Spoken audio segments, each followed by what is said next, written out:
On the way to the wedding, Ingrid, Gear's girlfriend and Feyre's best friend. Feyre, God damn it.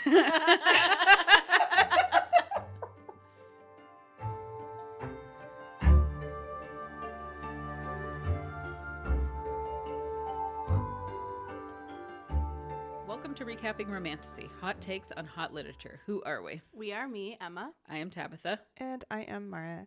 Recapping Romantasy contains mature content from fairy smut to dragon rider torture to monster genitalia. Be sure to check the episode notes for content warnings and the link to the transcript. Here we are. Take two. Yeah, take two. We fucked up our last try on this. I fucked up. Oh my god. So yeah, we got like 3/4 of the way through recording this last time, and now we're like here again. Mm-hmm. So we're talking about A Fate Inked in Blood today by Danielle L. Jensen, who is primarily known for her self-published work. The Bridge Kingdom series, which is all over Book Talk, is her most notable book series. I've never heard of it. I don't really know much about it, to be honest. I just looked up one of, I think like a new, like the next book in the series just came out or is coming out. Yeah. Because someone was talking about it and I was like, oh, that sounds interesting. And then it's like the 4th or 5th book or something. And I was like, just kidding. I'm not. I can't. I can't start now. one more series. Yeah, that was literally my experience yesterday in the library looking at the new fantasy science fiction section. Was I'd pick up a book and be like, oh, this looks interesting. And then I'd see that it was 2nd or 3rd or 4th in a series. What happened to one-offs, guys? I know. Yeah. They've been asking this question for like ever. Like just one Just give book, me one please. story, Just one. please. Yeah. One and done. We can move on to the next one. No, series, all of them. So, okay, Danielle is, like I said, primarily self-published. This is, I think, one of her first adult romantasy books that went straight to a traditional publisher. She's been picked up by Sarah J. Maas's previous agent, and her old work is getting traditionally published through Del Rey. So looks like The Bridge Kingdom is going to be republished by Penguin over the course of the next year or so. So good for her for getting that launch out of the self-publishing space. Yay, Danielle. Yeah, so that's really all I have on Danielle Jensen herself. Anything else? No, the Bridge Kingdom books, they look like the covers are like fan art. It looks like. So I do know, like, this book, A Fadington Blood, was something that she'd been thinking of for some time and just finally kind of appeared all at once to her. So it's something that she's been working on for a while. Yeah. What to keep in mind in this story is that it is set in like a fantasy Viking culture, like Viking period of time and place. And the only thing that really makes it fantasy is that the gods are real and more present in people's lives. Like they give individual people certain powers. Right. Yeah. There's magic and runes that do magic but the place names are all fictional, and the gods themselves are, Norse gods. So that is the world that we're looking at. We open with chapter 1, and our main character is Freya, not Feyre, as we will attempt to not fall into. So Freya. All right, so Freya's mother taught her many domestic skills, but none of them were how to stab your husband. And that's the one that she really could have used. So Freya is the wife of a man named Vragi, who is sort of like a fishmonger. He's like a fisherman. Yeah. Fisherman-ish. Fishmaster. Yeah, he has the magic of making fish fling themselves onto land. And therefore, since he kind of owns all the fish now, he can kind of price gouge all of the people who want to fish. So it's a very specific magic, and everyone hates him because he price gouges the fish. Yeah, he's like very comically stereotypical bad husband. Yes. He's like mean. He yells at her. He's like, why don't I have a sandwich? Why are you not good at anything? I can't believe I married you. Yeah. You're like barely pretty enough for me to even want to like stick it in you, basically. Yeah. That's him. Freya also hates him. So they hate each other. They have a lovely marriage. And they have a scintillating opening argument here about how she doesn't know how to gut a fish. And you can really feel her urge to shove her knife right into his eye. Because we basically learned that she was married off to this dude for his money. And in the year they've been married, she's been covertly using birth control to keep her from being bound to him even more than she already is. Which, like, amazing, smart of her. Maybe the smartest thing she does in this book. Yeah. Because she knew. She was like, I can't get stuck to this guy permanently. Yeah, precisely. So she sasses his sex skills, and he threatens her with a knife, like literally like holds it to her throat. And then, to be an ass, he makes all the fish nearby flip onto shore because he has that little drop of God's blood that makes him able to command fish. just ridiculous. We'll get into that later. So Freya starts throwing all the fish back into the water after he leaves, and then she kind of accidentally throws a fish straight into the face of a man who randomly appears in the water. I'm not quite sure why he was in the water. Honestly, he just was. No. So, yeah. They don't even say why ever. He's just in the water. Great and cute. Yeah, this like stunning man who's like half naked and just like shows up in the water and gets a fish flung into his face. They banter, and he casually suggests that he'll kill her husband before he gets on his horse and just basically moseys off. This guy is like the modern version of a hot Viking guy. So he like has tattoos and an undercut. Did they not like actually have tattoos, or just? It's complicated, but we think we can settle on. I say we, like I'm a historian. Tabitha is the Viking historian here. I mean, you know more than anyone else here. It doesn't seem like they had tattoos. Oh, okay. Maybe there's definitely not face tattoos. Like that has been a big point of contention. Definitely not face tattoos. It doesn't seem like they were really that tattooed. And they did have long hair. Like that was definitely a thing. But as far as I know, undercuts weren't really. Yeah. I mean, maybe. I guess there'd be no way to tell from skeletons. I feel like undercuts are pretty impractical as like a haircut. Yeah, like a lot of our information, like contemporary information about Vikings, comes from cultures that interacted with them. So like people in the Islamic Empire at the time, and they said long hair. They never said like it's half shaved. What is that bullshit? Which was generally the vibe I felt like of people from the Islamic Empire talking about Vikings. Yeah, like what is this bullshit? Yeah, exactly. So also there is a little aside in this chapter about a time that her husband beached a whale like over and over.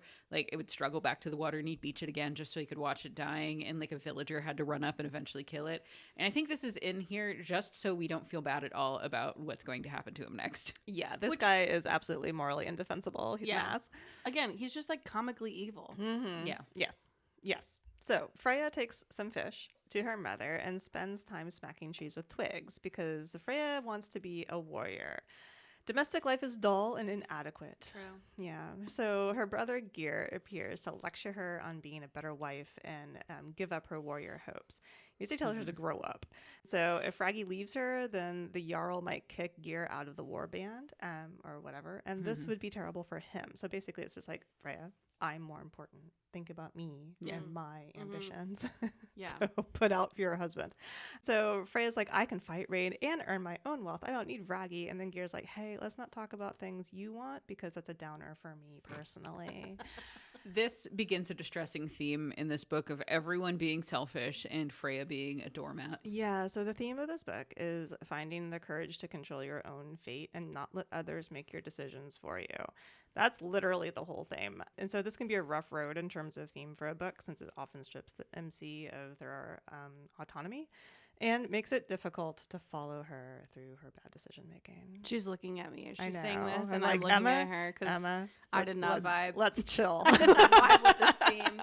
I don't know if it's just this theme or how it played out, but I didn't love it. Yeah, which it can be tough. I'm not saying that it's like it's a good theme. I'm just saying that it's rough. It's a rough theme to have to write since it's just the main character of literally all of her decision making processes, and it's just like, why is she here? What is she doing?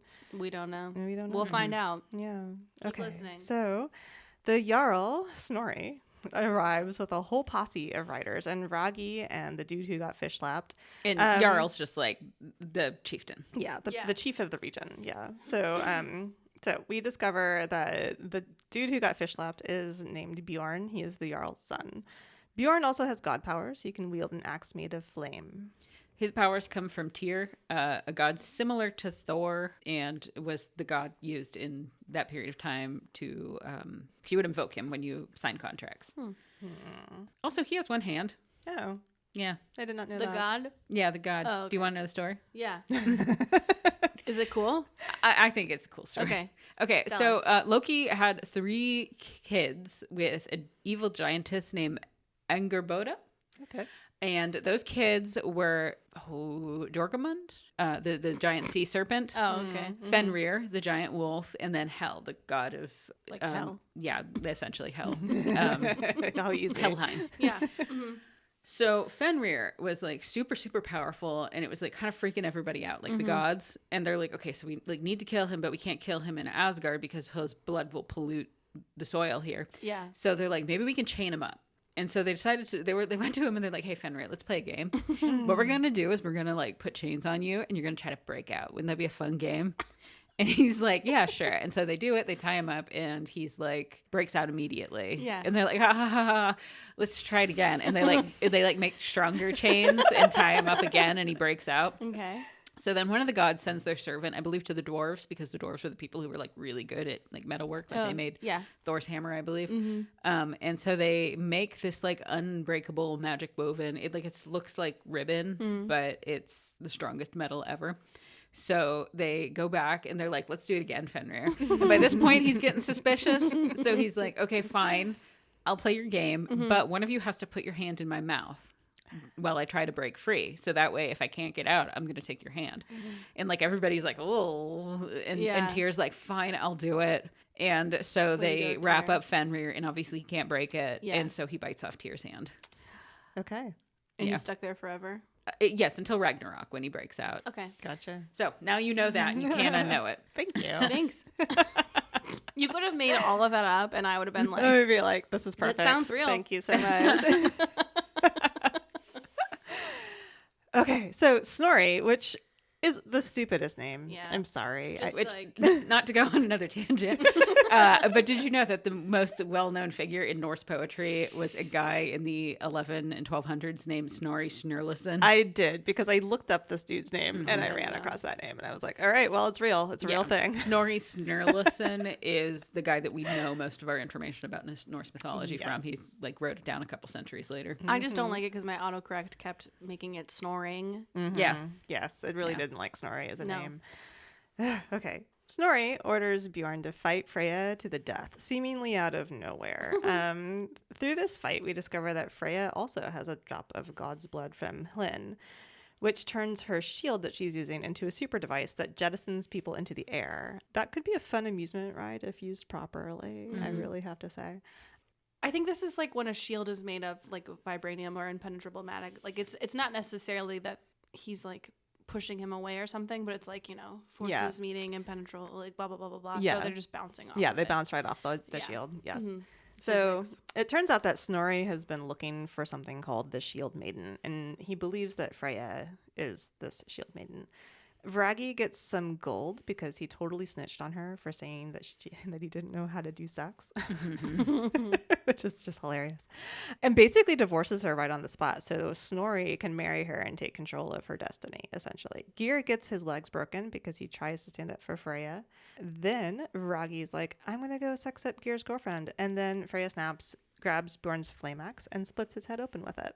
Huzzah. Yeah. Like, I really like Freya at the beginning. She's like, fuck this shit I've been given. Fuck this, like, husband. I'm going to kill him. I'm going to defend my friend who's also, like, my brother's girlfriend or whatever.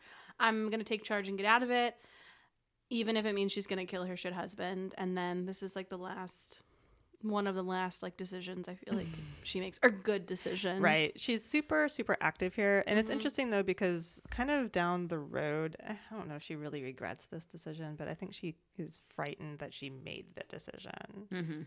You know what I mean? Yeah, she feels way guiltier about it than she should. Yeah. Oh yeah, like in the whole next chapter, she feels like she feels super guilty about it, and then she feels guilty that she doesn't feel guilty, and it's like you shouldn't. It's a whole thing. Sorry, not it's like a whole like cycle. Yeah. So okay, her hands are very, very, very burned. Because again, she has no ability to handle a flame axe. Bjorn has special ointment for these occasions, and then he bundles her onto his horse, and they take off for Halsar, which is some nearby Viking village that Snorri is in charge of. Freya gets some morphine from the healer. What? Freya. I said Freya, didn't I? God damn it. God damn it. Okay. Freya gets some morphine from the Viking village's healer, Liv, who also slathers her hand with honey and moss, which grows over her hand because it's magic. Every time I read about medieval medicine, it just sounds like they took the saying, rub some dirt into it, literally. Like, I know that's just what they had back then, and we have, like, soap and shit now, but I'm just like, you're just putting leaves and twigs on your wound. This is magical moss. It has magical antibiotic properties.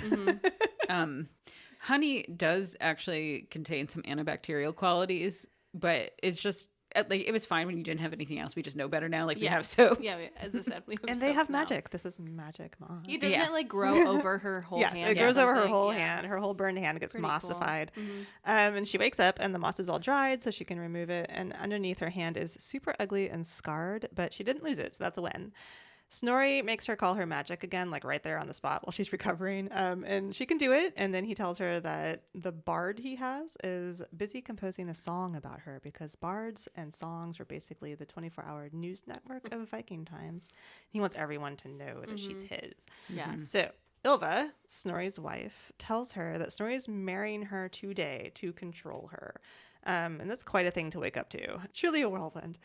Snorri seems to genuinely love his wife, though, and is like, man, that sucks. If only there was another way. And I'm like, I don't know. Maybe just don't do it. But what do I know? Anyway, it's only a matter of time before some dude called Harold crosses the strait and fucks them up. And so Scotland, which is where Halsar is located, must be united. And this is what Snorri believes she's going to help him do. So they dress her up in wedding finery, and they're going to go get married. So Snorri believes in a prophecy that says something about whoever controls Hlin's shield maiden will unite Scotland.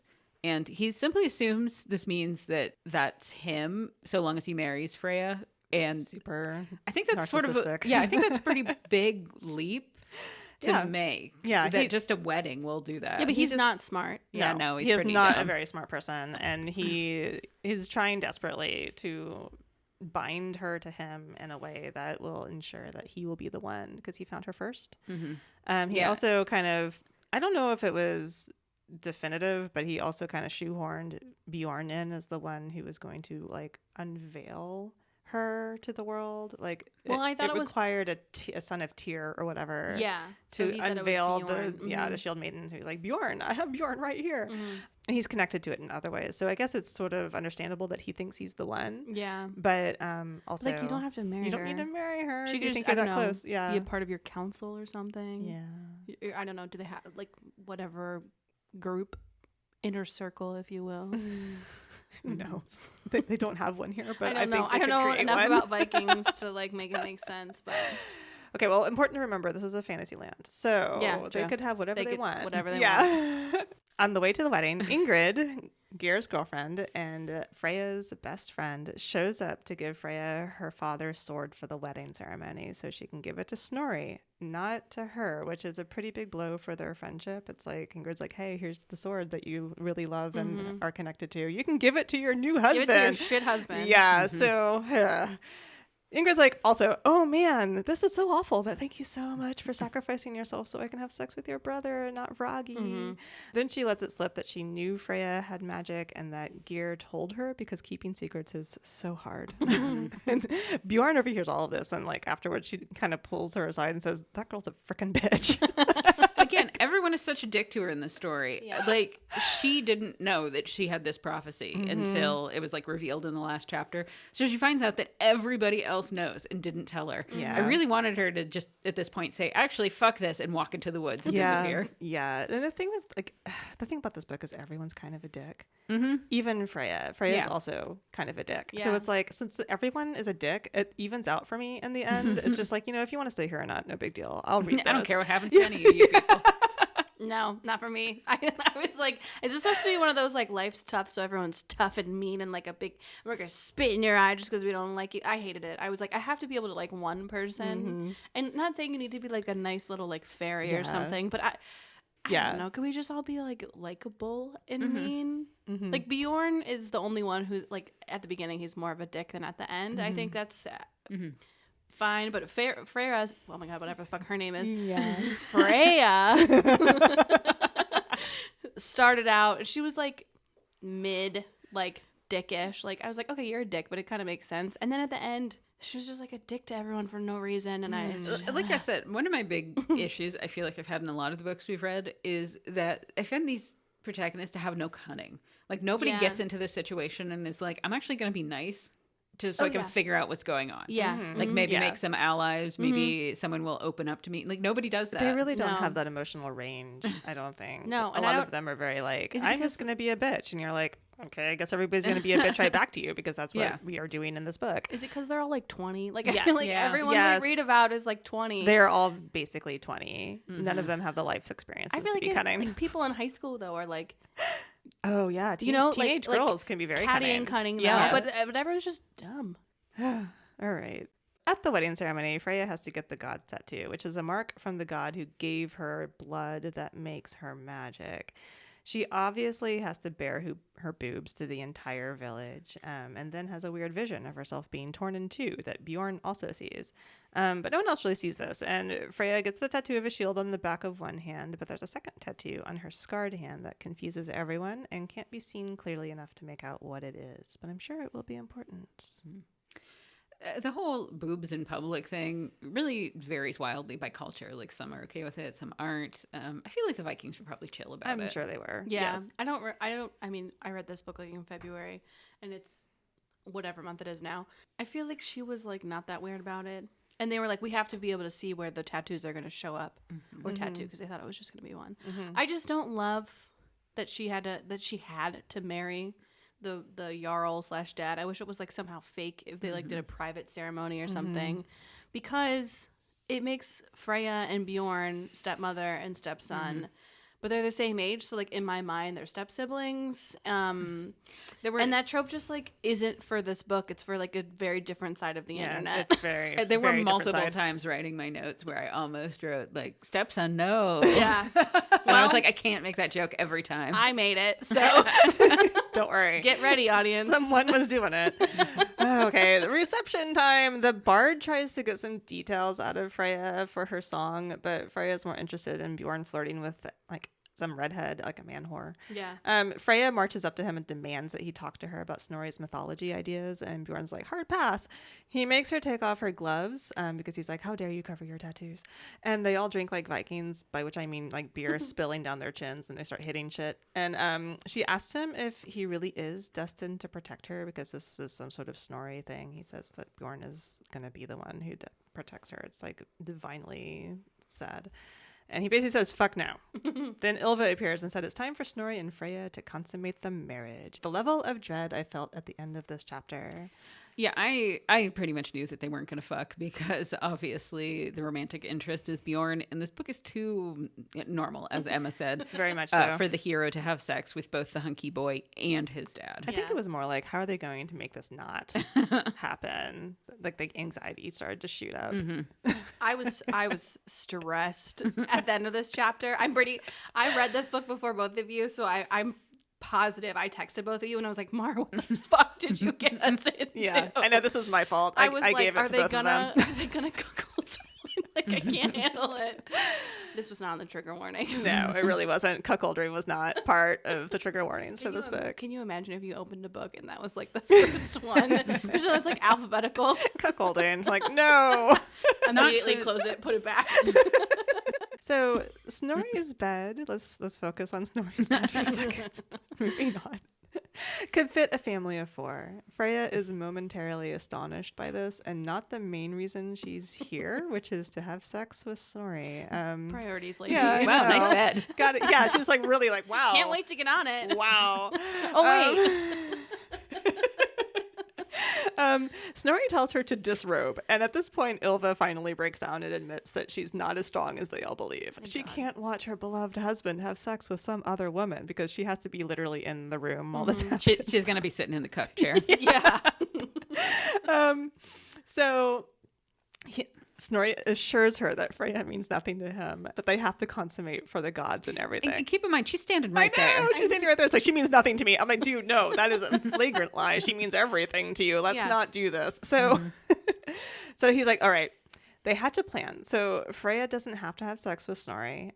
She vows to keep it a secret from everyone, not of Snorri's blood, which is very important wording because it's like ancient Viking law talk. And then it's bound by rune magic so that nobody knows what happened, even the gods. Then she sneaks out while Ylva has sex with Snorri in her place because I guess they have to like...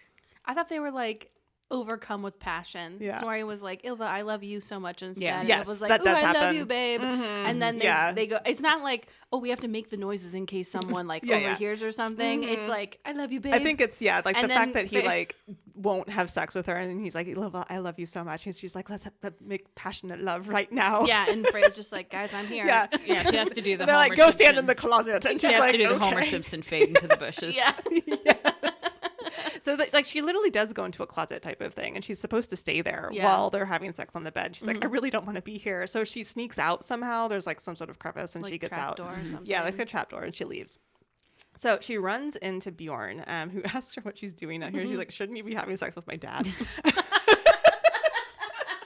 And he's like, you should be running away. Like literally that's what he tells her. You should run away. And she's like, before she can really say anything, they hear some oars in the water, which means that there's a raid. But like, I'm confused because I thought the reason that they had to do it was because it's for the gods. Yeah. Can't the gods tell if they don't do it? So They're not in the room. the reason they're not in the room, and they do the rune magic, so I think that like helps that. But also, there's I think it's mainly for the other humans because it's like he wants to have control over her, right? So he needs all the other humans to know that I consummated my marriage with her. She's mine. No one else can have her.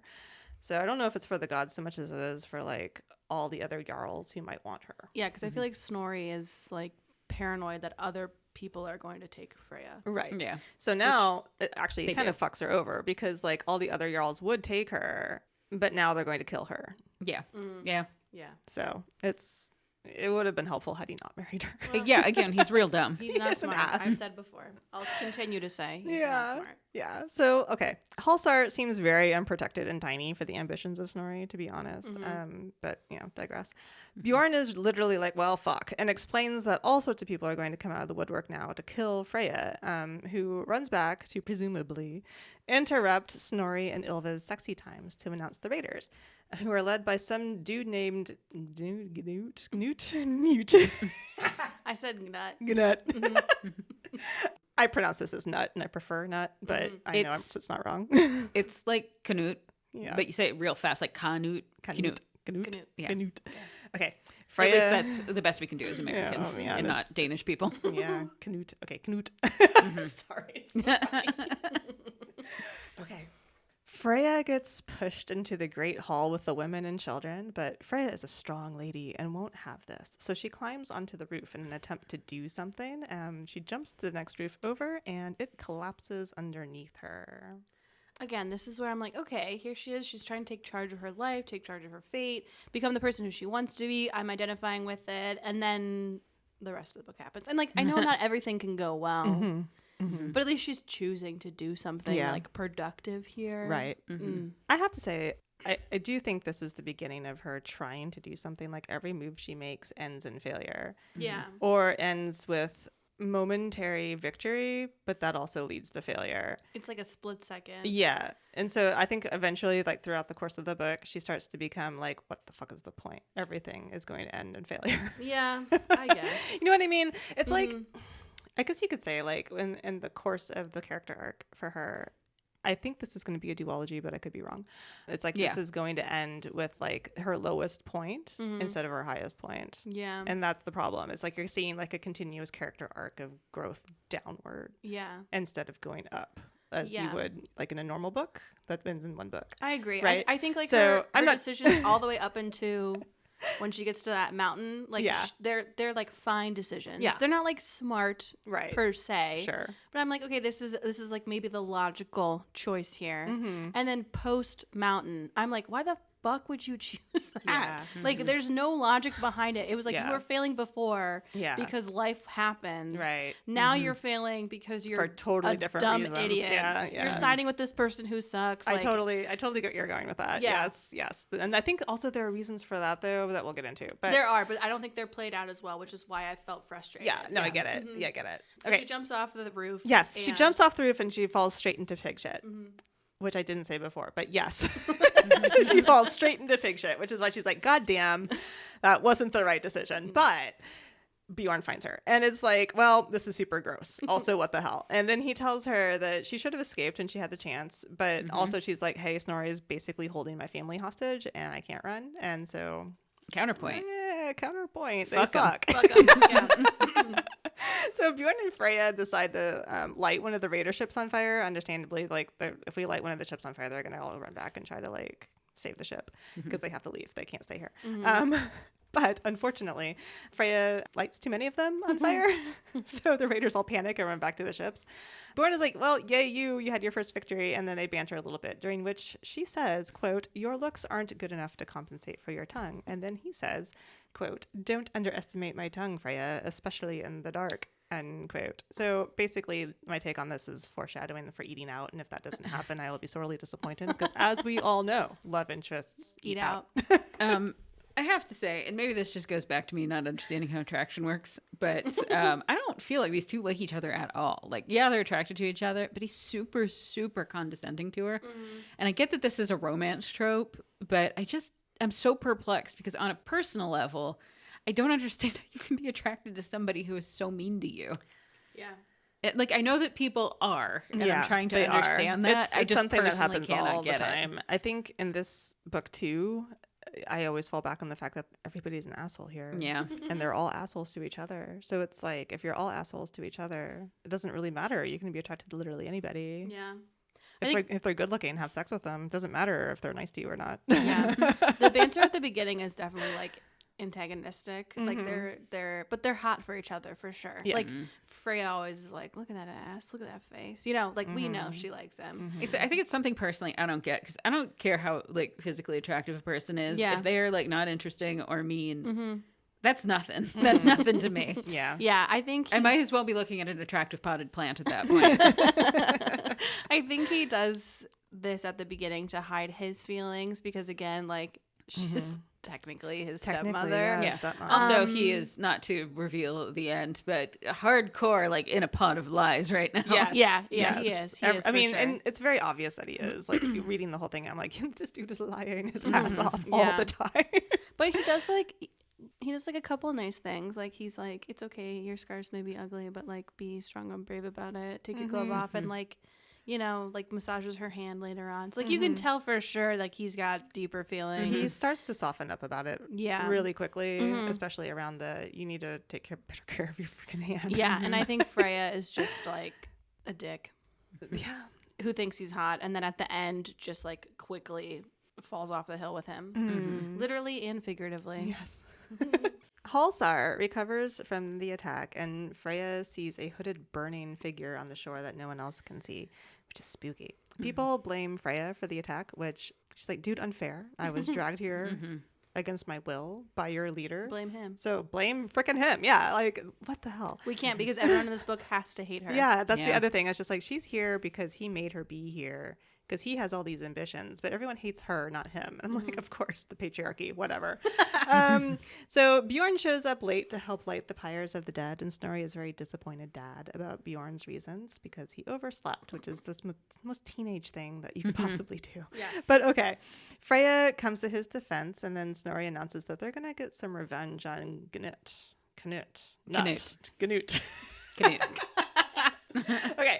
Like then he's like, with a T. yeah. Yeah. Okay. Canute.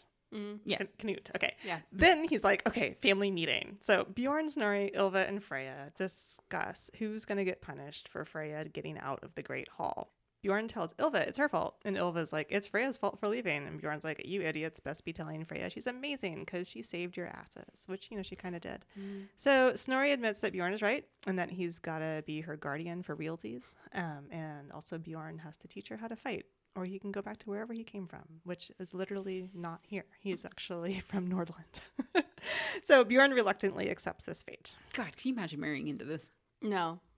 No, what a this mess. whole family is annoying. Yeah. Specifically, I hate Snorri. I don't know how he became Jarl.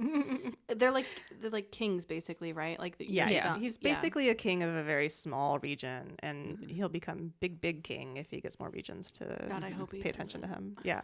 So morning comes. Bjorn hasn't shown up to guard Freya, so she sits around with Liv, the healer, who tells her that Bjorn isn't a morning person and he probably is still partying before he has to be her guard dog. Liv tells her about King Harald of Nordland, who kidnapped Bjorn once he heard of the prophecy about Freya. He intended it as a safeguard so that Snorri would never attack him, and Bjorn's mother was also apparently burned alive in the kidnapping. So, lots of trauma to work through there. Snorri freed Bjorn 3 years ago at great cost, and apparently Bjorn is Snorri's illegitimate son through a woman named Saga. But since he's still firstborn, he's the heir over Ylva's legitimate son, Leif. But, they're still, Freya and this guy, they're still stepmother, stepson. So, I think this was just supposed to make everyone feel better that the eventual cuckolding isn't that bad because... It's not Bjorn's bio dad. Yeah, he's the illegitimate child. Yeah. So Bjorn shows up still pretty drunk and bickers with Freya about how drunk he is. All right, so he says we'll do this on the docks, and he wants to see if that she'll get through the lesson without getting wet, like wink, wink, nudge, nudge. Such a 13-year-old boy joke. Yes, he's full of 13-year-old boy jokes. Yeah, I mean, he overslept. This is literally all he does. Dude, he was playing video games. Dude, I need to know how to do this so I don't die. Right. Yeah, he's over there like, I want to see if you get wet. And she's like, fuck you. Literally. Yeah, she does. Okay, so he strips off his shirt for the training because A, his weapon is literally made out of fire and he doesn't want to accidentally light himself on fire, and B, obviously he doesn't wear a shirt when he fights because just look at him, look at this man, in your brain, think about what he probably looks like. So anyway, Freya very calmly points out that leather and steel don't burn, so is he stupid? And he's like, maybe. So he makes her hold a shield for a while because it's heavy, and she gets bored and kind of mouthy and wants to know something else. He's like, I'm done with this, I want to do something else. And he gets pissed and they argue about what his destiny is because he definitely doesn't want to do this. Then they start smacking their shields together, which is not a euphemism. They are literally smacking their shields together. Eventually he uses his magic on him and he goes flying into the fjord, and then they all fuck you at each other a lot. And she tells him she doesn't give a shit about his satisfaction and their family, which he doesn't really like. He doesn't want to remember that. She's really doubling down on she is like, you are my stepson. Yeah. And she's like, absolutely we are not. Stepson, please call me mother. Right. Okay, so she threatens him a little bit more with murder, literally. and she tells him he can get out of the water so he can apologize. She's literally says, get out of the water and then apologize. Scolding her yes, son. Exactly. And he pulls her into the water because we got to make this awkward. Then they make up and she asks about Nordland, and he tells her that Snorri only rescued him after learning that his magic had manifested because he needed him to reveal Freya. So that's kind of a downer. Also, the seer who told the prophecy is Bjorn's dead mom. So Snorri's wrapped up a lot in this prophecy. So you can kind of see why he thinks that he's the one who's supposed to be the great leader of said prophecy. Eye roll. Yeah. So Leif, Bjorn's half-brother, comes home. Leif loves Bjorn a whole bunch. They're very cute. But also he has captured a spy. They just get the woman's head uncovered when Bjorn kills her because she's sworn to Harald and can speak into the minds of people who bear their tokens. So she basically saw Freya and might have told Harald about it, mind link wise. And Snorri's like, woe is me, I'm in a race against time. And Freya just rolls her eyes. Bjorn reminds Snorri that he needs allies. And he's like, okay, I got an idea. Road trip to Fjaltendir, which is a sacred temple on top of a mountain where every 9 years there's a gathering to pay tribute to the gods. Okay, I just had, is that what they're going to this gathering right now? Is it just, coincidentally happening at the same time? Or people just always hang out there? No, I think it's just coincidentally happening right now. Got it. Well, that's lucky. Yes. Yeah. Yes, it is. So Freya has to ride with Bjorn. So we've got a one-horse trip going on. They have to get all handsy with each other. Although, Gross. Yeah, being a horse person, I've never ridden tandem, but saddles are not meant for two people, and I can't imagine this is comfortable. So anyway, they start off, but Freya sees the specter again, and Snorri's sure this means that Freya has seen a god on the mortal plane and encourages her to talk to it.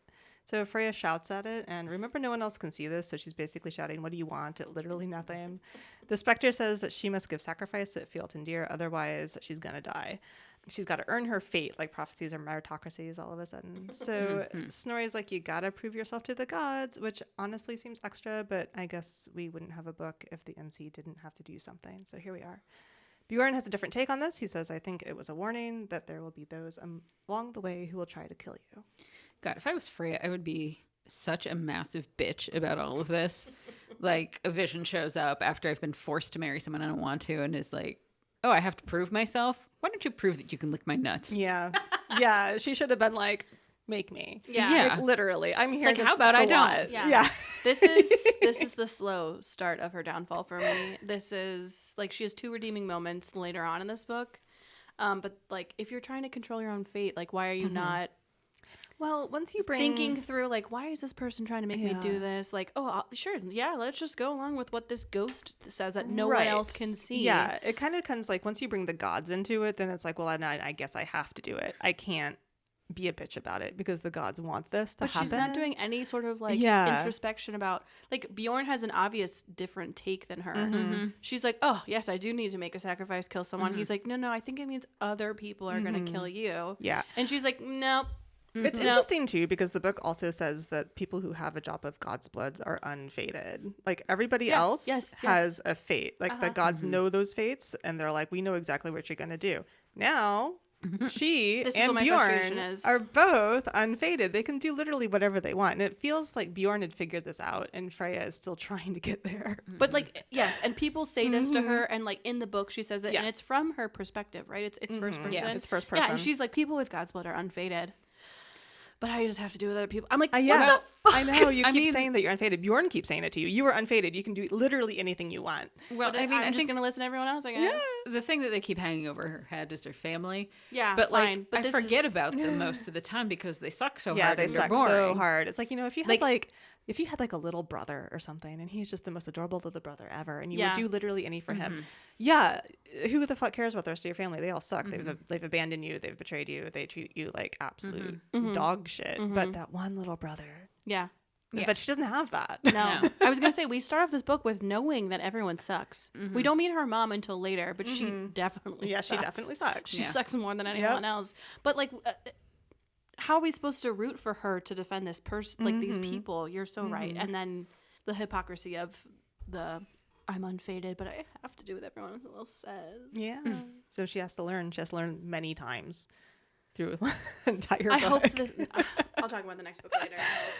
All right. They ride hard to the mountain, then make camp, and Steinen, who's the bard, harasses Freya some more for information. That's all she does, really, is harass Freya. Yeah. It is her job. And Freya's like, this is getting weirdly personal, and Steinen says her magic works on feelings, so she needs the personal. It's very invasive, and Freya says so. Then Freya turns a cooking pot into a shield, and Bjorn throws an axe at her and as an experiment, and it works. The axe goes flying off into the woods. Then he reaches up to touch the pot, and it doesn't work, and she's like, she gives what she gets, and Freya's like, wow, he gets me. Jesus, so stupid. Snorri ruins the moment by asking if Freya's magic is stronger than Bjorn's, and Bjorn's like, it appears to be so. And Snorri makes it all about him and about how the gods favor him. He's just like, Freya's stronger than my son, my big, strong, beefy son. It's really an unfair comparison because one is like defensive magic and one is offensive. I know. It's really not a point of comparison, but anyway. Freya asks how he figures any of this, and Ylva tells her to shut up. Like, literally, these people have the worst conversations. I know. Yeah. Bjorn tells Ylva that she's an old hag, and then Snorri hits him. Like, this is what we're working with here. Then they squabble some more about how much Ylva and Bjorn hate each other because she wants Leif to be heir. They're like all the worst. Like Bjorn, as I said earlier, he feels like a 16-year-old like angsty teen whose parents just like don't get him. Yeah. And he's like, fuck you, actual stepmom, Ylva. You'll never be my mom. Like, type shit. Yes. Yeah, like the day he came home with that undercut, they probably argued. This is not traditional hairstyle. How are you going to get a job now, Bjorn? Yeah. Okay, Bjorn storms off and then later rubs some salve into Freya's burned hand and making her all tingly. This is when like the tingles begin. And they talk about how Snorri doesn't really know how Freya is going to help him unite the territories. Then they get attacked. They all get into a shield wall and Freya's magic makes it a whole like light up thing. They win the skirmish, but Freya's horrified by the whole thing. And Bjorn's like, yeah, victory doesn't smell great. It smells terrible. This was her one redeeming moment. Yeah. She'll have one more later. Yeah. So they decide to ride through the night because there will only be more attacks from here, except the horses have been scattered. So Snorri tells Bjorn to take Freya through the other path, which is cutting through the mountain, kind of like a tunnel that goes into the rock. And it's full of the undead Draug. And Freya insists that they go through the mountain because, remember, she must be tested by the gods. So They ride up to the mountain. The entrance is littered with bleached bones. And they go inside. That's literally one chapter. I loved it.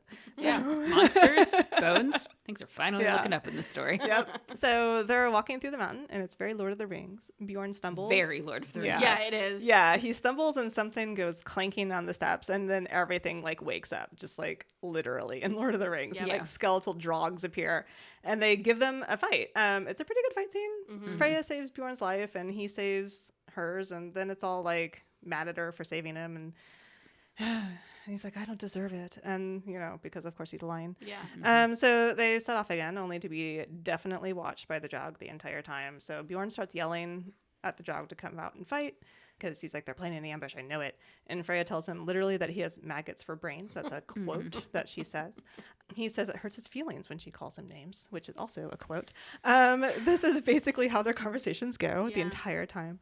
They're attacked, and the Jog Jarl, because of course it's a Jog Jarl, comes out and has a pissing contest with Bjorn about battle fame. Like they literally start yelling at each other about who has more battle fame. Yeah. Then Bjorn gets into a one-on-one fight with the Jog Jarl, who eventually wins, only for Freya to pick up Bjorn's axe. Except she's using Helen's power as she's doing it, so she doesn't get burned, and she just kind of buries it right in the Jarl's back. The Jarl explodes in the ash, and all of his little minions explode too, just like, you know, you expect them would. And then the rest flee, and Bjorn's like, it took you long enough to pass your stupid ass test.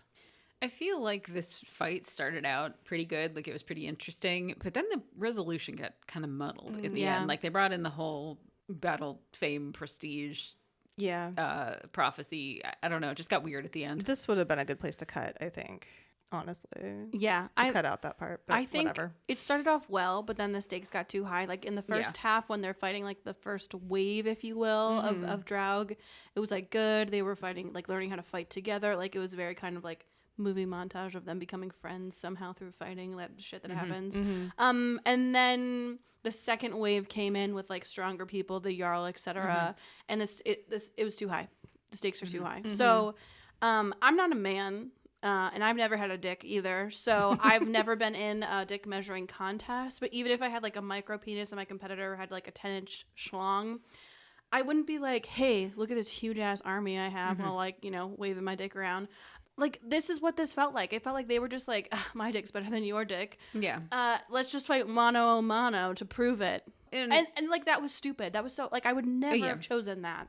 To extend the Lord of the Rings comparison, too, if you recall that the way that the Fellowship got out of the Mines of Moria was basically the Balrog came. Yeah. And they're like, well, everybody run now. Like us, the goblins, everybody. Yeah, right. It's like, we're not going to win against this. All we can do is escape. I honestly would have preferred that if it was just like, you know what? Fuck this place. Let's just make a run for it. Yeah. Well, and also, like, at the end, the resolution is Bjorn and this guy are fighting. They're like, he fails. And then it's like Freya's victory is her like outsmarting them, but like it's the worst outsmarting. Like she's not actually outsmarting them at all. She's just like, oh shit, I gotta save this guy's life. Let me do that one trick that I did before. There's no cunning. Yeah. I have said this before when it comes to fantasy, but one of the things I am consistently disappointed in is in situations like this where there's some sort of fight of our characters against a sort of like ancient evil, and then the resolution is just they like punch him into submission. Like. If this is an evil that has existed for long before you, which it seems. I want some sort of cutting. I want some sort of like thought process of like, how am I going to defeat this thing that is infinitely more powerful than me? Right. And not just like, oh, you just hit him hard enough and they die. You know, I'm not mentioning Game of Thrones. Specifically here. You know what would have been like a really good way for them to get out of this is Freya using her power to make like a shield bubble, basically. Yeah. And then they walk out without being like attacked or anything. Sure. Well, it would have been good. Bjorn's gonna do all the real fighting, and then he trips and falls, but I got his back. You know, type shit that happened. Yeah, it would have been a good example of like her how her power is also a strength, that she would have to maintain this bubble of these creatures like throwing themselves against it. Yeah. It also would have connected more to their like training, where he's like, you're gonna have to be able to hold this for a long time. Good point. And then he could be like, ha. told you. Thank God we trained and you got wet. Oh my God. You guys have such good ideas. Yeah. Danielle, call me up. Yeah, if you want some pointers. Yeah. Okay, so they banter some more. And Bjorn somehow manages to deliver a euphemism about the size of his dick. Speaking of Marco. Yeah, of course. But then he says she's beautiful, and they make camp, and she cleans his wound, and he rubs salve into her hand, and right then she decides that she wants him, but can't have him because he's her husband's son. Yeah.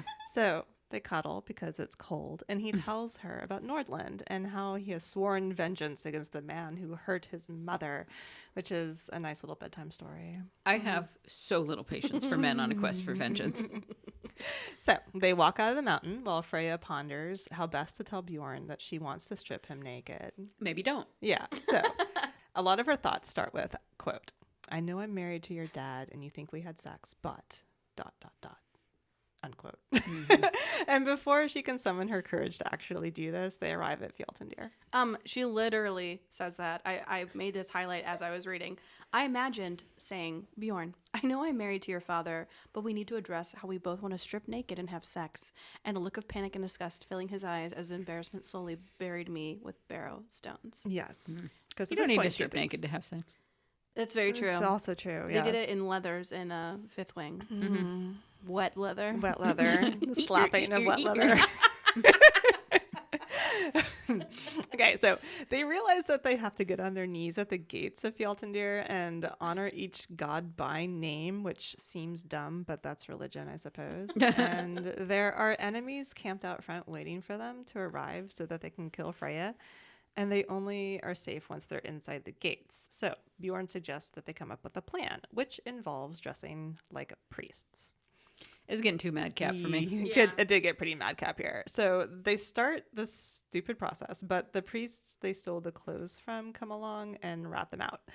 Bjorn starts fighting immediately because everybody starts attacking them, and Freya is still over there submitting to all the gods in this comical ceremony of a priest asking, oh, how about this god? Do you submit to this one? While like there's screaming and crying and like slaughter going on all around them.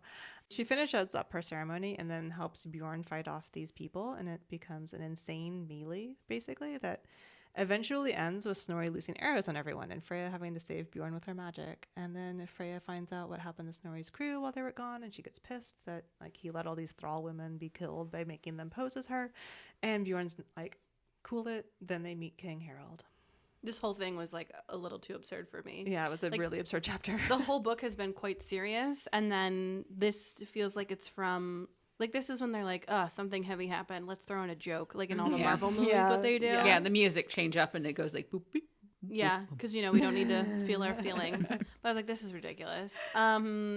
Also, I hate Snorri. Like, I don't need, like, why was people revolted? Oh, and like, aren't they not allowed to bring any weapons into Fjeld and whatever? Well, they're outside the gate when they're doing this. Okay, fine. Yeah, so they can have all the fights they want outside the gate, but when they walk in the gate, they have to give up all their weapons. Oh, I thought they were, like, loosing the arrows from inside. No, they're coming up. Yeah. Actually hit Yeah, people. Snorri is walking up, like, the road to Fjaltnir at this point, and you see what's going on. So he's like, loose the arrows, and he's just like, arrows everywhere, so yeah, he doesn't give a shit if he hits Bjorn or not. Yeah, what if she died? That would have been amazing. Yeah. Sorry. And then the book was over. Yeah, the book just ends here. Close it. All right, so Harold's like, wow, shocking you're still alive, to Freya. And Snorri and Harold have to get into it because of course they do. One says like, you kept my son hostage. And the other one's like, I raised your son as my own. And the other's like, well, I'm going to go to war with you. And the other's like, I'd like to see you try. They start yelling at each other. It's just like, oh my God, you guys.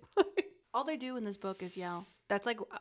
Yeah. Mm-hmm. Literally every sentence ends with an exclamation. Yes. Mm-hmm. Or like there's never like someone said or someone whispered. It's like everyone's proclaiming and yelling and screaming and crying. This is very true. And I think one of the reasons that it took me so long to finish this book was that like the speech was so weirdly formal. Mm-hmm. And then it was also this proclaiming and screaming and crying and all these things. It's just like so Can much. we just, I know like you're not like good writing, but like he said, like, can you just do that? Yeah. With the period, please. Yeah. And also they're like saying their names right after everything they say. So it's just like, oh yeah, how dare you, Harold? Well, Snorri, I can do whatever I want. Well, Harold, do this or that. Yeah. And it's like, can everybody not do this? Like dementia patients. Because like we've been talking for like what, 2 hours now, and I don't think I've said any of your names. Yeah, I know. do think that. I'm like, I wonder if people can tell us apart, because besides the beginning, we basically never say each other's names. Never. Until like the end when we're recapping. Because it'd be like, Emma. Yeah, that'd be so annoying. It would be, wouldn't it? As the person who edits this podcast, I will say we all have very distinct speaking patterns. Oh, okay. Okay. Eventually, Freya tells Harold that he's definitely going to hell because he's a coward. And Snorri's like, yeah, wife, rip them apart, love you. Harold's like, wow, she's totally ferocious. And then Snorri gives Freya some coins and tells her to go ask the gods for a favor. And while she's doing this, she overhears Snorri getting on to Bjorn about not backing him up with Harold, because remember, Harold basically raised him. Mm-hmm. So Freya wills Bjorn to put Snorri in his place, but Bjorn doesn't do it. So she prays to Odin to help Bjorn fight those who deserve his vengeance. Foreshadowing. Yeah. So she gives Odin a coin when she says this, and then she feels tingly, like something happened. So there you have it. They get ready for the ceremony and drink some hallucinogenic tea. They bring out a bull, and Freya has to kill it. Then she gets her face painted with blood, and the gods show up just randomly, like, hey, cool, you killed a bull for us, yay! And then Freya just like kind of disappear. It's kind of weird. Do you want to hear my lecture about Vikings and hallucinogens? Yeah, but before you do that, I have one thing. This felt very much like the scene from Game of Thrones where Daenerys has to eat the horse heart in front of the Dothraki. Yes. Minus the hallucinogens. Yeah. But tell us your lecture. I'm ready. So the whole thing about Vikings and hallucinogens is this really like complicated, fraught argument that's been going on for years, because a lot has been wondered about what people mean when they say Viking berserker, like berserker rage. Yeah. Like, what does that actually mean? And people would talk about it contemporarily, like they would go into this, they would be so scary in battle, you know, and it was often like a front line of guys who would be like that. So a lot of people have thought, like, well, what does this mean? Does this mean they took something? That was the thought for a long time, like they were on some sort of drug that like made them super pumped, like ketamine or something. The main thought was the fly-agaric mushroom, the one with the red button top. Yeah. And basically there's been no evidence for this found. Like, you know, usually you can find like residue in cooking containers or in I forget what you call it when they find, like, is it coprolite, the fossilized poop. Basically, when you find like outhouses, you can tell what people ate based on that. And they can't find any evidence of that. There was a recent development where somebody tried to say it was this other kind of plant. I can't remember what it was called, goatweed or something. This other kind of plant that they like found in somebody's grave. But the thing is, like, Viking burials were so individualized that you can't make broad assumptions based on like one person's grave. Like, this could have just been like a stoner whose homies were pouring one out in his grave.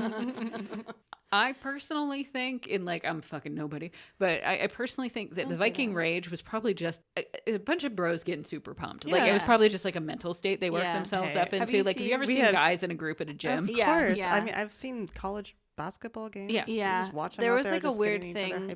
Yeah, there was like a weird thing. I did swimming in high school, and all of the, like, it was a very common for people to be like standing behind the block, like before you dive in and stuff. This like one guy, I remember seeing him like all over, him and all his friends would like, they would just like slap their bodies like a lot. Because you have such long amounts of time in between when you're doing your event, like your events. So it's really important to like warm up your muscles. So I guess they thought, I don't know if it actually has any like, if I hit myself scientifical evidence, you know. Sure. That's not a word. But you know, they would just slap the shit out of themselves.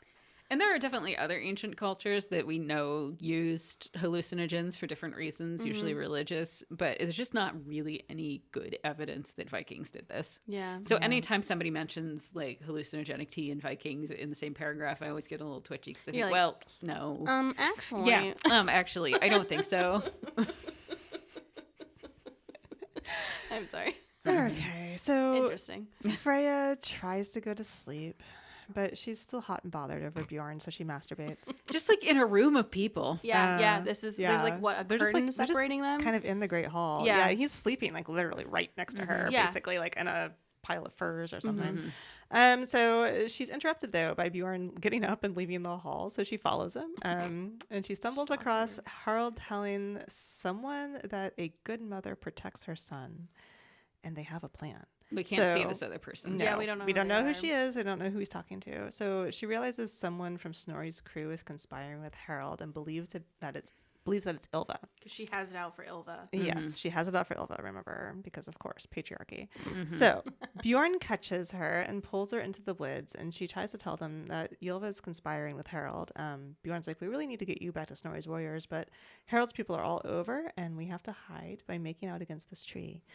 Oh, by the way, she's wearing a deer mask this entire time, and so is he. Very Akatar of her. Yes. Yeah. And he's like not into it at the beginning. No. Because he feels weird that he's cuckolding his own father. Correct. So that doesn't stop them though. So they're grinding against a tree. And she's like, you've got to do better than this. And so he undoes her shirt and starts to kind of play with her nipples. Then two dudes just show up and want to see who she is. And Bjorn tells them to fuck off. Well, Freya's literally saying out loud that she wants Bjorn to fuck her. And the dudes don't leave. So Bjorn has to take off his mask. And then they're like, oh, okay, we don't want to be involved in this. Yeah, they're like, sorry, we just wanted to watch. Oh, never mind. Right. Whoa. Basically, they're like, hope she's worth it. Bye. Yeah. So they get back to the hall, and Ylva is like, where were you? And some lady named Bodil. That's how they said it in the audiobook. Yeah, says that Freya was with her. Just like kind of like, hey, I'm gonna cover for you. So Bodil allies herself with Snorri, and everyone's like, okay, where was Bjorn during all of this? And he's like, I saw a seer. And she was like, unwatched hearths spit the hottest embers, and our untended hall is formed of driest kindling. And everyone freaks the fuck out. Then they march back to Halsar. Jesus, we were just going back and forth across this kingdom. Going right back. It takes no time. Yeah. It's super easy to travel on foot with a bunch of horses. Yes. And an entire posse of people. Yeah. Like, you need to have so many people, like, cooking the food and dragging stuff along. Yeah.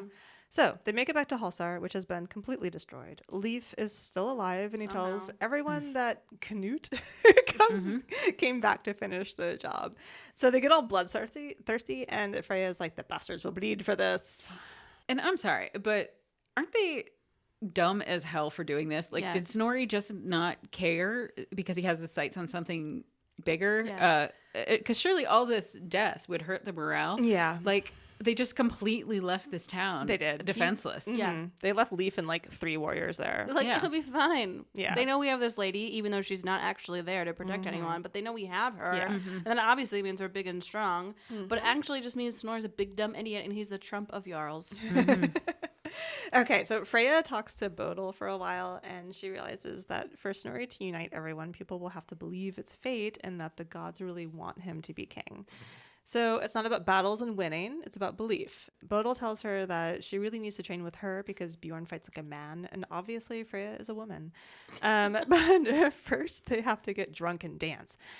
So then Steinen tells about Freya's night with the Draug, which is kind of like reliving it. And then Freya, because she's drunk so much at this point, basically blacks out and faints. The book could have taken a delightfully sapphic turn here, but no luck. I was really actually expecting that to happen. I was hoping it would. Yeah. I knew it wouldn't, but I was like, this would be the perfect escape from this weird cuckold thing that we're having to live through. Yeah. So Freya wakes up hungover and then trains with Bodil, who asks her why she doesn't use the salve for her hand. And they get into why she feels so guilty about killing Raggi, and they get into the fact that she doesn't feel guilty about it at all. And by not using the salve, she's punishing herself for not feeling guilty. And deep down, she's afraid she'll lose her temper again. So Bodil's like, Raggi was an asshole, and no amount of fish makes up for that. Bodil was such a breath of fresh air. I was like, all right, this Brienne of Tarth Viking lady is going to get her to see like some sense, and one, she's then gonna get the fuck away from Snorri, and 2, start taking better control of her life is what I was hoping. Yeah, so Freya goes to do some breathing exercises and sees the specter again. The specter takes her into the woods and shows her a cloaked figure carving runes into a tree. The specter disappears and the figure leaves, so Freya checks out the runes, and when she touches them, she sees Snorri giving his speech about attacking Knut. Bjorn appears and the runes disappear.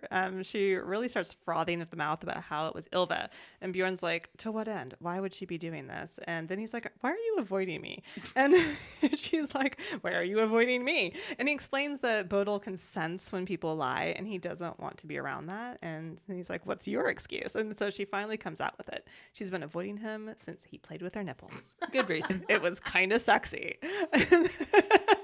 She admits she wants him, like, out loud. So he kisses her. They grind against a rock. Eventually, they come to their senses because bad shit could happen if Snorri finds out about them. Yeah. So they go back, and Freya tells Snorri about the specter and the runes. Snorri believes the specter is Bjorn's mom. Ylva's like, the runes are simple. Literally anyone could have done them. And Bodil says it wasn't Ylva because she can tell. And Snorri says the specter was telling them that Knut knows their plans, so they attack now by going over the mountains. So they head over the mountains, which is a snowy hellscape. They joke about Freya's frozen breasts because that's a thing, I guess. Which, like, so I get cold really easily. I probably have Raynaud syndrome. Yeah. You've talked to the doctor about it. I've never been cold in a way that the first thing I think about is, oh no, my breasts. Yeah. Like, it starts with your fingertips, like your nose. I'm never like, oh, my boobs specifically. No. Yeah. It's very rarely in my life am I like, oh, my boobs specifically. No.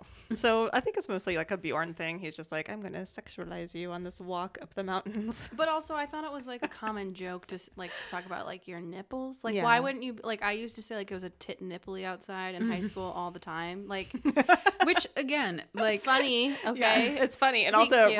right in line with the juvenile humor of this book. That would have been a perfect thing for them to say. Once Bjorn again, had said that is nipply. Once again, if we are both fully grown adults and it's cold outside and a guy looks at me and he's like, I can see your nipples, that doesn't make me like him more. I would smack someone if they did that to me. I usually say that when I'm trying to be funny. I'm like, my nips can cut glass, you know? Like, I'm not like, hey, look at how cold it is. Ain't that sexy?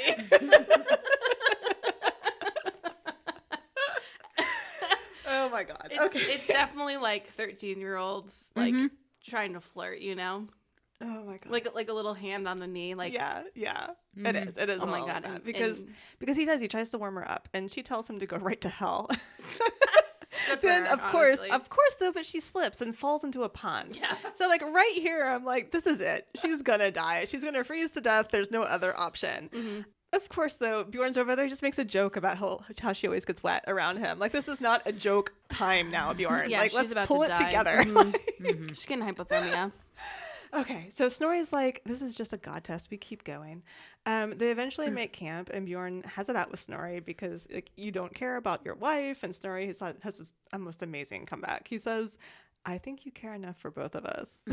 Which I'm like, good work. That's awesome. But also, why are we not having a fight about how you, son, are in love with my wife? Yeah, you know? I know. Because he totally knows. He's not as idiotic as we would hope he would be. But yeah. So just in the wrong ways. Yeah.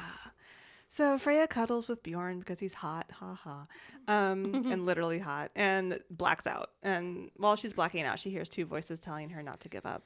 Ooh, what could that mean? I honestly completely forgot about this chapter where she falls into the water. Yeah. And I really wonder why this is here. Is this just an excuse to cuddle? Yeah, absolutely. Yes, it is. Mm-hmm. We needed more sexual tension because it's a book about romance and ish. We need an excuse to cuddle, and hypothermia is 100% a trope, and we need that trope in here right now.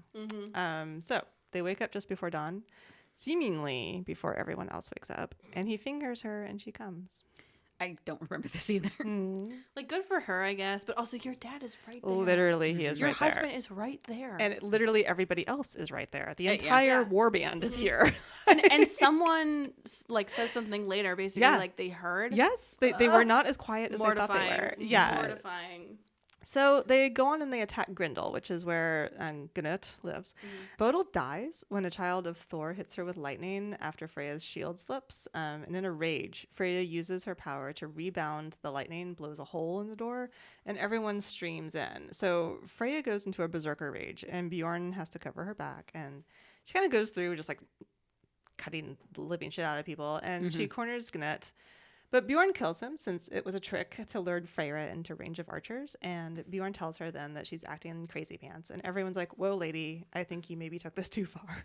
Which I was so confused by, like, from this point on, everybody who's freaked out by her berserker rage, because isn't that what they wanted? I don't think it's clear what they wanted. No, but like in earlier fights, they go crazy. Like they're like chopping people alive, killing them. And they're like...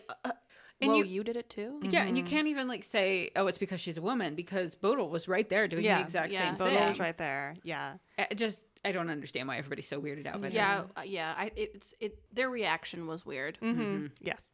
So Bjorn tells her afterwards that she needs to change her fate. Like, again, this is another thing that he says. That she can't let Snorri control her. But she says that each time she tries to make a difference, everything is worse. It's because, hun, you're not actually doing anything. Like, you're literally just doing whatever Snorri says, whatever the fucking Spectre says, and you're not, like, thinking critically at all. You're doing no reflection. Yes. And I know because I'm reading all of your thoughts on here, and they're just about your stepson. Yes. She's literally doing what everyone else wants her to do. And then you just blame everything on Ylva, who's like just kind of been a bitch. Yeah. Like besides that, I don't. She annoyed me because she was a bitch, but everyone else in this book was rude and mean and whatever. Like, take some ownership.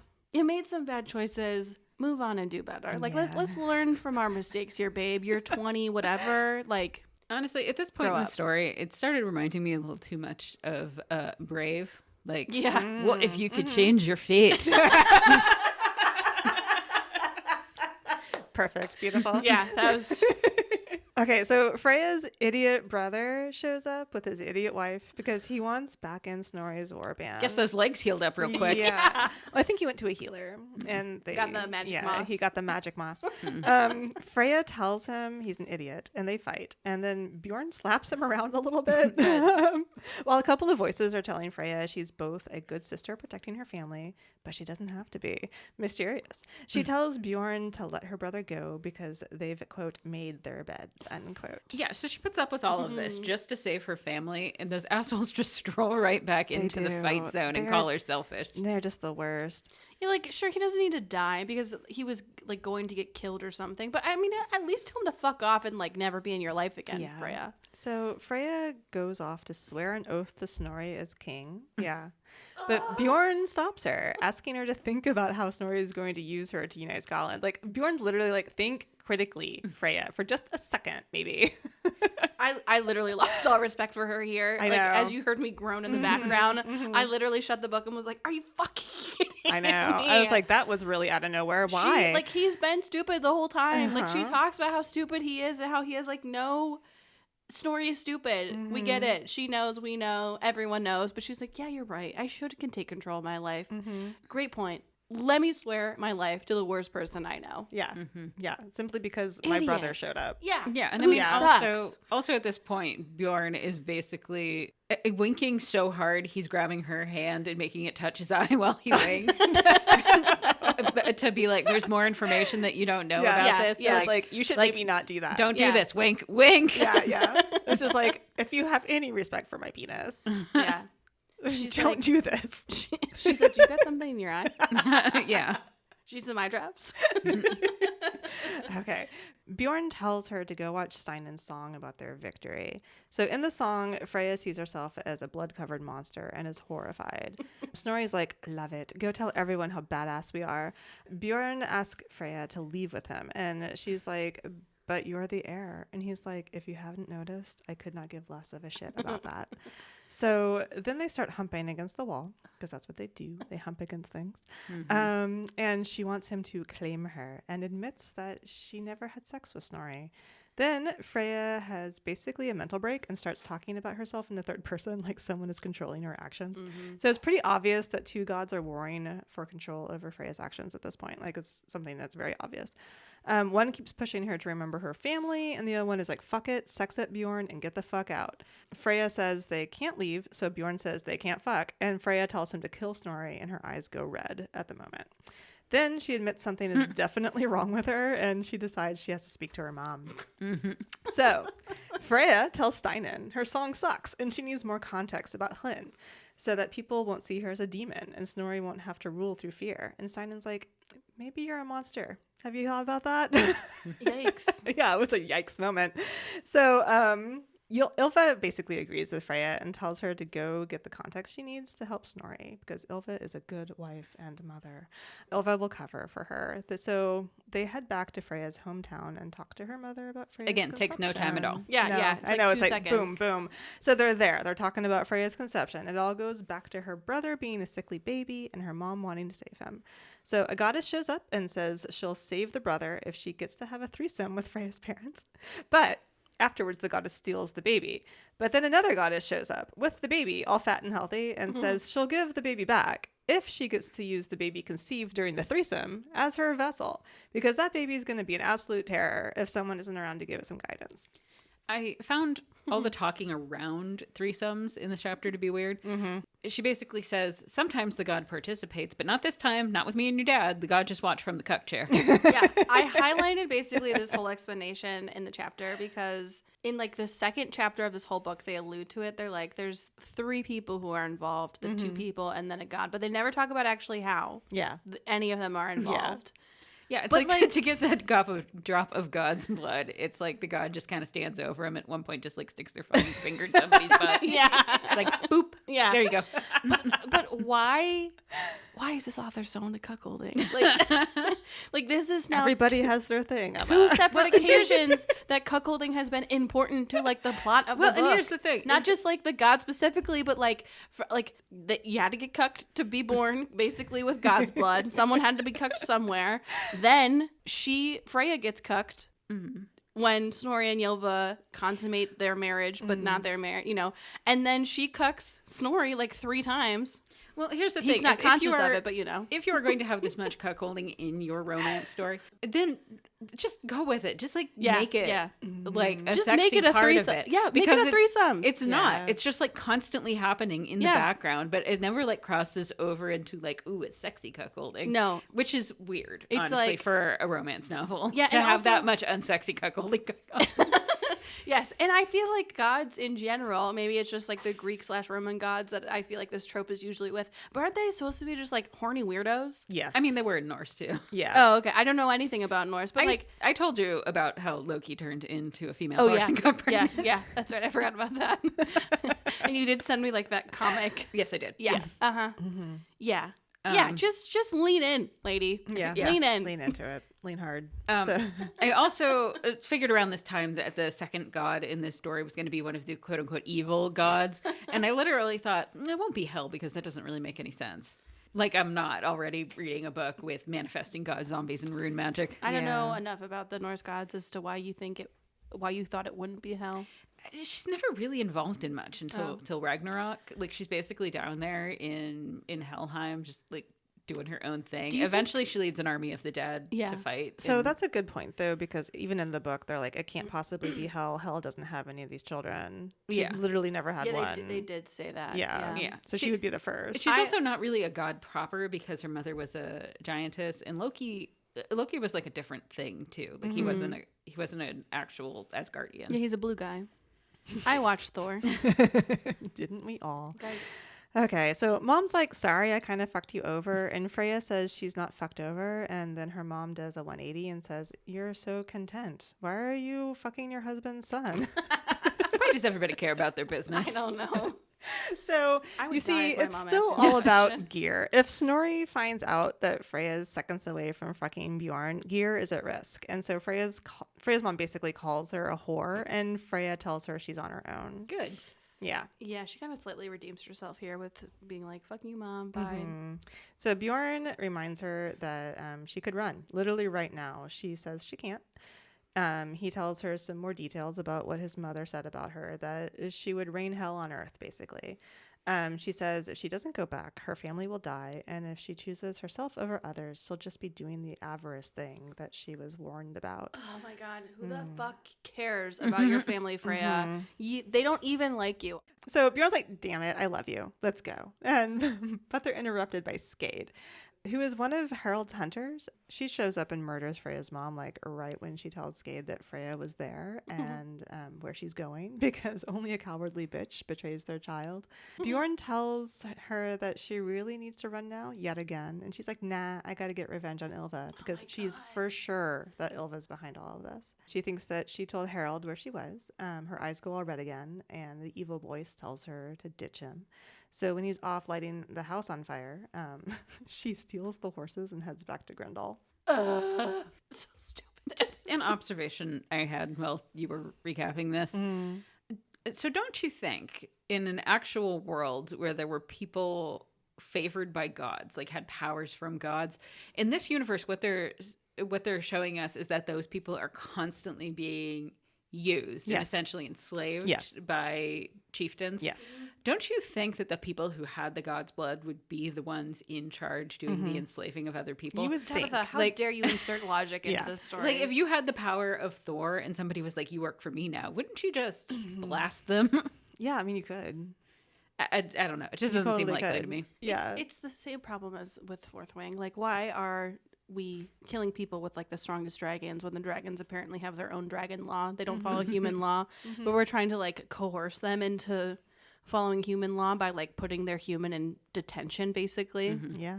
So Freya books it to Grendel and literally punches Ylva in the face.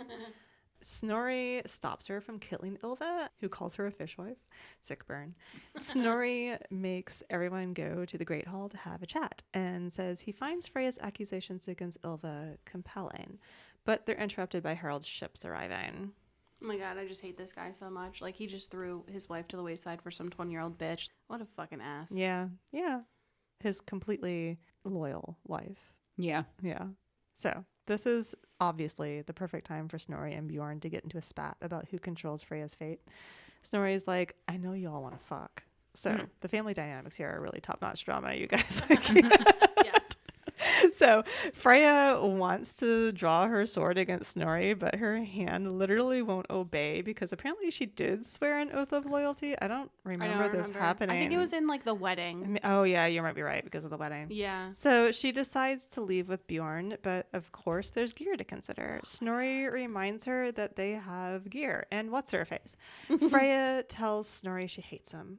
Freya is also about to say she doesn't care, but turns out what's her face is pregnant, so now she has to care. No, you don't. You still don't. And like, who cares about her? She sucks. Everyone sucks. Like, she literally just threw a temper tantrum here in my mind. Like, I'm not sure if this is supposed to be Hell's influence on her, but she sounds like a 14-year-old here. Like, she's just like, I hate you. I hate you so much. My life is so hard, Mom and Dad. Here's like, the thing, too. Let me go to the party. Like, that's exactly how she sounds to me. Right. And here's the thing. They made the decision to come here. They didn't have to come. They were all here. They saw what happened. They know why she was taken, right? There's like, they know that they're under, like, she has to stay with you or they're going to kill us. Yeah. And here they are. They just roll up. They're like, hey, we don't really care. You're going to do what he says anyway because you've always done it. So it's sort of like, you know, you make your own decisions. Yeah. So anyway, Harald rolls up and they spend some time shouting at each other from the ramparts yet again. So they're like, you killed Saga. No, you killed Saga. No, you killed Saga and stole my son. It's just wild. It just continues like that. So they deal with Shield Wall, and Harald yells at Freya that no one needs to die. I said Freya, didn't I? Nope, you said Freya. You said it right. It's really hard to tell in the moment. Yeah. Okay. So they do a Shield Wall, and Harald yells at Freya that no one needs to die. She just needs to change her fate. Da, da, da. So this is said so often, I'm not sure what it even means anymore. Like I said, it's very Disney's Brave. At least it made sense in Disney's Brave, though. Yeah. So Freya asks Bjorn which one killed Saga, and he says neither did. The child of Thor throws lightning at her, and it repels off the shield wall and starts hitting people all willy-nilly. That's when Freya decides to end this by jumping off the rampart and sprinting for a waterfall that's apparently like right there. Bjorn catches her. The lightning gal throws a lightning bolt at him, but when Bjorn throws his axe at her, he grabs Freya and they jump into the river just as the lightning kind of hits where they're supposed to be, and they go over the falls together. If we were not reading this book for the podcast, I think I would have DNF'd it. Whenever I see anything where the main character is like, I can fix everything by committing suicide. That's what I'm saying. I get so fucking twitchy. That's why I was like, fast. I'm done. Yeah. Everyone's like, I know how I'll fix this. If I just didn't exist, I just died, everybody will stop fighting. Like, that's actually not realistic. Yeah. So they survive the falls and skedaddle. Bjorn finds the place he used to live with his mom, and he tells Freya how he wound up in Nordland. Freya takes this to mean that Harald showed up at the cabin, but Bjorn never says exactly who it was that threatened them. Either way, it's when his magic appeared for the first time, and he accidentally burned the cabin to the ground and knocked himself unconscious. When he woke up, he was in Nordland. They find a cave where he goes down on her and they have sex. They talk about their future together now that they won't be raiding for a living. That's actually kind of cute because he's like, we're going to farm. I just don't know how to do that. And then she decides that she trusts him.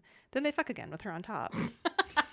Just imagine having wet clothes, being covered in dirt and gravel, and doing it on a rock in a cave. Like, is this how 20-year-olds live their life? I will never forget. Yeah, it is. Yes, it is. I will never forget. My one friend in high school told me that she did it in the woods, like without a blanket or something, like in the fall, in the woods, leaves, twigs everywhere. And I was like, I need more details, not necessarily of like the act itself, but like what was like the setup here? Like, did we have jeans on? Did we have pants? Like, what was going on? Was a blanket? Did you bring a blanket? No, she said no blanket, no nothing. Oh boy. Okay. All right. So in the morning, Freya has a crisis of conscience because, of course, Bjorn's like, oh no, you have guilty face. And she asks him if he cares about the people he's leaving behind. And he's like, they did fine without me for a super long time. And she asks him about his past and whether or not he sees himself as a Scotlander or not. And he admits he really doesn't.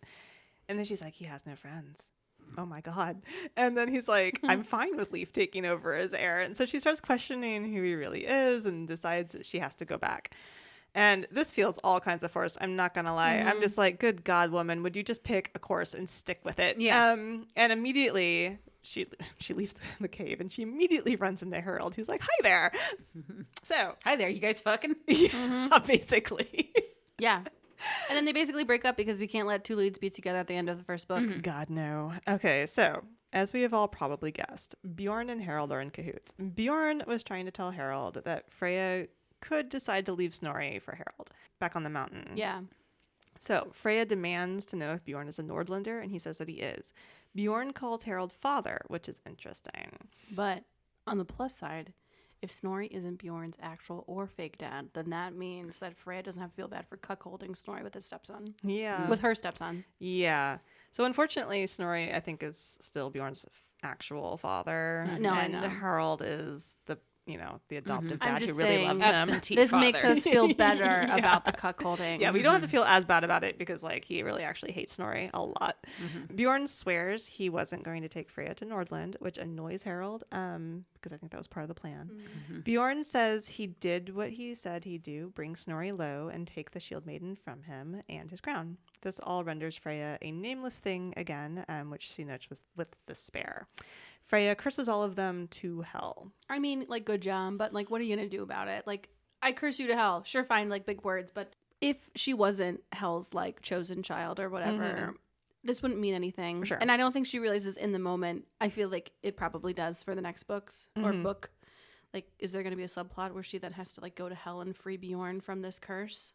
Like, where is this going? I don't think it actually is that deep. No. So Cool, yeah. I'm reading into it. So, yeah, I what just want happens her is- yelling to be purposeful. Okay, here's what happens. She curses them to hell. And then this is when she finds out that she is Hell's daughter. Yeah. Because at this point, like, the earth starts rumbling. Black roots grab all the soldiers around them and drag them underground. Like, Which they is literally go to hell. Why I thought it was literal and Yes. she's cursing them. So then everyone suddenly gets that Freya isn't of two bloods like God and mortal, but literally of two gods. Like, duh, we've known this for some time. Yeah. So, but it doesn't take anybody else. Just the people who are normal don't have God's blood. Does so Harold have God's blood? apparently he does, because having God's blood, like, means that they aren't actually cursed. Yeah, the curse yeah. doesn't go on them. It only goes on the people who don't have God's blood. Ta-da. Got it. I So- thought the other part was just to show dramatically that they were all cursed now. So Bjorn tells Freya to run, but she gets caught by Steinen, who is also in cahoots with Harold. And she knocks Freya out with some magic dust. So it was actually Pocket Steinen sand. who was the one who was doing the rune in the tree. What did you say? Pocket what? Pocket sand. Yeah, he has some pocket sand. Freya wakes up on a Drakkar, which is like a ship, and they're on their way to Nordland. She is pissed. Harold promises her she'll be her own woman where they're going, and of everyone, he's never lied to her. Freya's like, fuck this, and jumps ship. Good, finally. So Bjorn has to fish her out, telling her that his mom is alive. It was Snorri who tried to kill her, and it was his mom he was talking to at Fjaltnir to convince Harold that Freya had to change her fate. He wants her to meet Saga. She'll have all the answers. Of all the things I can't imagine giving a shit about at this point, it would be like, no, let me tell you actually what's going on with my mom. in the water while she's like desperately Yeah. trying to swim away. Like, I have news about my mom. She's like, fuck you. Yeah. So all of this happened because you're a massive mama's boy. My hands are just... she's covering her eyes and like rubbing at her forehead. Yeah. I'm so stressed. We're not even. We're almost done. This is the last chapter. Oh, I know. So they haul her back up into the boat, and she's like, I guess I'm going to learn how to grab fate by the balls. Ta-da! The end. So, Sarcastic claps. yeah, let's wrap this up, you guys. What do you think? All right. So whatever, this is fine. It started very slow. It got good around the zombies and the mountain part, but then it felt kind of like it lost the thread a bit towards the end. I was reading the book and I really petered out after the mountain part and actually waited until I got a copy of the audiobook and finished it that way. It got too repetitive with the her making no decisions about her life. Yeah. Yeah. Sure. I can see that. Or letting everyone else make. I mean, if you couldn't tell, I wasn't a big fan. It started off strong. I was actually excited about reading it. Freya seemed to be strong-willed, mouthy, longing for adventure. She finally was in a position to start taking control of her life, and as being unfated, she would be able to. And then as the story moves forward, she just lets things happen to her again and again. Other people make the decisions and she's like, yeah, that is a good idea. I should do that. She has no thoughts other than that man I threw a fish at accidentally. He's hot. Is he the son of the person I married? Yeah. Do I still want to fuck him? Yeah. That's the only thought she thinks about that she has. And it's just bad. So she's loyal to everyone and they treat her like shit, and she is only, or the other people she's loyal to, she's only known them for a short while. I mean, I don't know if she has any history with Snorri, but she's how long does you think this story takes place? Over what, weeks, months? I think a matter of weeks. I felt like it was a matter of days, only because they didn't tell didn't you how long the travel days. Yeah, I think I'm skipping over a few days there. I think it probably is maybe 2 weeks. Yeah, 3 weeks max. Maybe a month, I'm thinking. But you've known these people and then you've known them for no time, and you're gonna swear your life to them, and it's all for her family. And she does not give a shit about them, really. Bad. Yeah. And the only person who really treats her well is Bjorn. I mean, I know they start off rocky, but she treats him like shit through the whole thing. She does until the last 3 chapters, and she's like, yeah, let's go, have a homestead life without all this shit. And he's worshiping her. He goes down on her. He does all the things. He does all the things that I require of a male lead. Yeah. I think the person who treats her best in the story was probably Bodil, but they had to kill her so there wouldn't be any lesbian shit happen. I was so annoyed about when they killed her. I was like, God damn. I didn't rage about that enough. But her having 2 gods' blood, I think, is set up well-ish. I do still hate that word that they use. And we had an off mic conversation about it while we were doing a bathroom break. But I do agree that avarice does not really make sense here. It doesn't. I didn't mention this during my rant, but it means extreme greed. Yes, thank you. And she's not being greedy in any of this shit. She's just fuck my family, which I think is logical. They suck ass. So I don't know. But Bjorn's backstory was partially surprising, which was fun. I didn't love that it kind of came out of the blue for a bit. It just showed up at the end, and it was oh yeah, sorry, this was relevant. Even though it was at the literal end. Literal end. Oh, sorry, my mom. While we're in the water. Yeah, it feels repetitive and strangely rushed for what I think could have been a great book. I do think this could have been a great book. I mean, I did like this more than either one of you, I think. I think I was just a little bit more forgiving. Yeah, you were no, Emma, calm down. I'm listen, I know what she's trying to do here. Let's just chill for a second. I was no. It's as I tell my children, just chill. It's going to be okay. All right, so... I'll let you talk. Sorry, Maura. No, I mean, I liked this enough. I mean, given it was a slow start and I wasn't completely absorbed by it. It took me a long time. It took me a long time to read this. I liked the fantasy Northland. I liked Bjorn for the most part. Freya's decision making was sometimes hard to follow, especially when she doubles down on bad decisions and then doubles back on them. Although I do get that to a degree because the whole book is centered on her inability to act decisively on her own. And again, I think it goes back to the theme of the book and its inability to give her autonomy. And that can be super frustrating. So I think this is a duology, and I think I'll like the sequel more. I want to see how this resolves, and I think that will be more interesting than watching her waffle back and forth over protecting her shitty family. So that's kind of where I am with it. I think I'll like the sequel more. I had a thought. Yeah, what's your thought? I feel like this theme, or maybe how the theme is playing out, feels very YA to me. Like all their reactions, I mean, as I've said, feel very like teenage drama. Yes, I do think that's a bit too young adult. It's not. It's not really an adult theme. Like finding out who you are is more of a coming of age story. Yeah, I could see like maybe for a new adult book, it's more like you have this opinion of who you are based on like your situation, like maybe your family or whatever, and instead of it like kind of the I've turned 18 now, I can take charge of my life, discovering fate, which I think is what's trying to happen here. It's more like, now that I'm out of that shit situation that I was forced to be in due to circumstances of whatever, right? Not I've just turned 18 and I have the ability to make decisions, they're going bad because of that. I've never made a decision before in my life, but this is now I'm in this new situation, able now finally because of this kind of like right, because her family was always I totally get what you're saying, because her family was the one putting her in that situation with Raggi. She had no decision in that. She was forced to do it for the money. So she was coming out of the situation where she had no say. The only say she had was to secretly take birth control, which is pathetic and sad. But that was the only way that she had to really delineate her own fate, right? So then moving out of that situation, she does have to figure out how to choose to, act on her own and be an independent person. And she does have no ability to do that. And she still is like very loyal to her family, despite the fact that they suck. Like, I get that to a degree. You have to learn to be your own person. But again, it's like, I don't know. She's a Viking. Does that really make sense for a Viking? Yeah. So, Tabitha? I think this book would have been better served to either be solidly YA or solidly adult fiction.